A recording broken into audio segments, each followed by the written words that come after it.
Hello my friends, it's Brian back again with BG Model Workshop, and if you haven't been able to tell already today, I'm bored. So we're doing some videos, and let's see how long my voice holds out because of the allergies. I'm having some trouble with my voice. So the rest of this might get very, very quiet, or it might get very, very loud. Our cancer, we did that one. We've had cancer already. Let's do diabetes. Diabetes group build. This guy, we're doing the Jeep Honcho 1980s Jeep Honcho Ice Patrol, which does come with a snowmobile because nothing says ice like a snowmobile. As my brother-in-law in Alaska says, it's not a snowmobile, it's a snow machine. So I was like, I guess that's how they pronounced it up there. But I thought a snow machine was something that creates snow, and a snowmobile was something that mobiles through the snow. But that's neither here nor there. So here's our front suspension. This is all molded in one piece except for our happy little sway bar that's right up there. And we, oops, I got that backwards. It's right there. It's at the top. Our happy little sway bar there. That's the steering controlling. But everybody's nice and pretty, and that won't stay like that for much longer. We're actually going to build up our frame here probably today, and then get on with the distressing is the best way to say it, I think. But there's weathering, and then there's distressing, and I think weathering just makes things that look new, make them look a little bit old, and distressing makes stuff look like it's been used. So here's our rear suspension. You notice the way that drive shaft goes off to the side there. It's supposed to be like that, so I'm not going to correct that. Here's our wheels and tires. We did some sanding work on those tires to make them look a little more used and worn. And I did hit the sidewalls a little bit too on these guys. I figure they might be rubbing up against rocks and stuff like that, so we'll give them some scratches. Now this particular one here, we used the Tamiya panel liner on there to bring out some of the detail. And this other guy we haven't touched yet. So there is a noticeable difference between the two.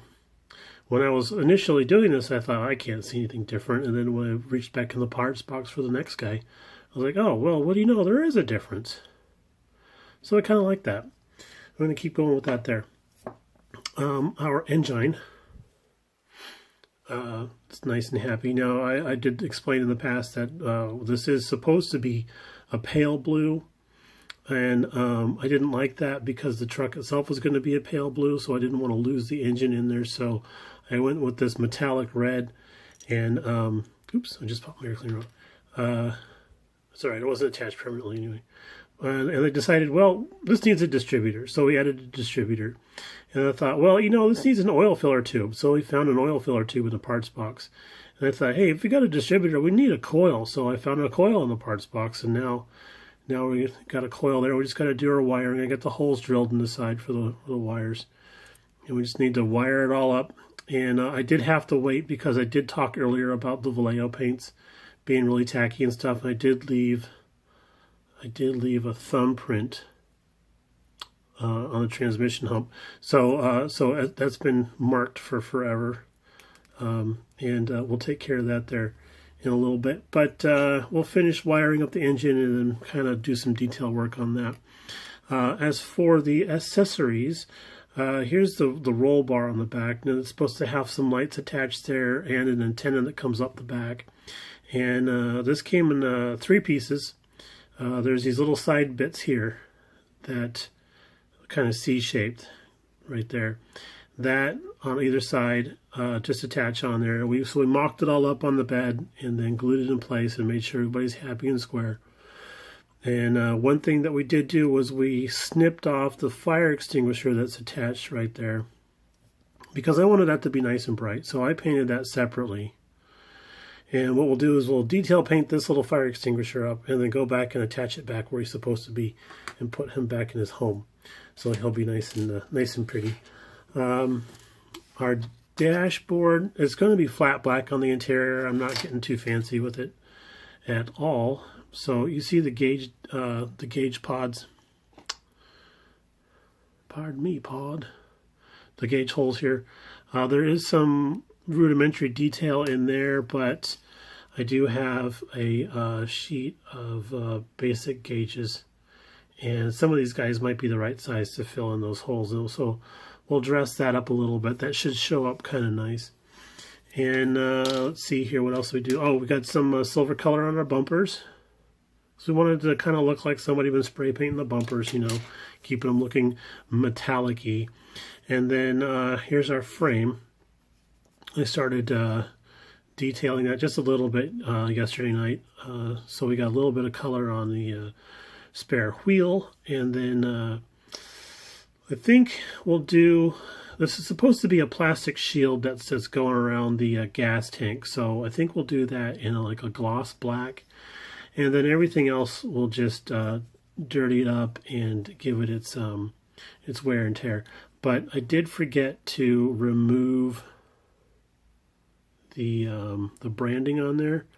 But it's kind of awesome because it does say Revell 1981. So that's kind of cool. So I'll just leave it. And then here's our grill. Our grill, we did it in flat black because I am planning to just do the highlight pieces on here with maybe some Molotow. And then the flat black will already be there for the shadow bits. And then we'll just do the headlight buckets and brighten up the turn signals with some amber. And that'll be nice and happy too.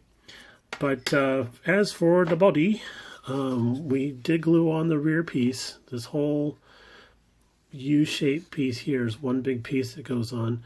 And we did a little bit of work on our seams on that side there. And then on the passenger side, we're nearly done with seam work because it's so blurry you wouldn't notice. There we go.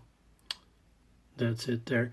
And that side marker detail is kind of a pain in the side because of having to get around that. But the rear cab window insert, we had to do a little bit of sprue gluing, and now we're nice and happy about that. So we're not too far off from primer on that deal there. Now, I know on the box art, everything's color-coded, so you got the blue truck and the blue snowmobile. I'm really looking at this guy thinking, you know, he'd look kind of cool in yellow. I think the decal pack does give us an option for doing a yellow snowmobile. And I think that might be kind of cool to do a yellow snowmobile. You don't want to eat the yellow snowmobile. But yeah, other than some bits and bobs that we have left over that are still drying, that's basically it. We had to put this one on hiatus while we finished off the cancer awareness group build, and we needed to push to get some stuff done for Model Zona that was going on here the first weekend of November.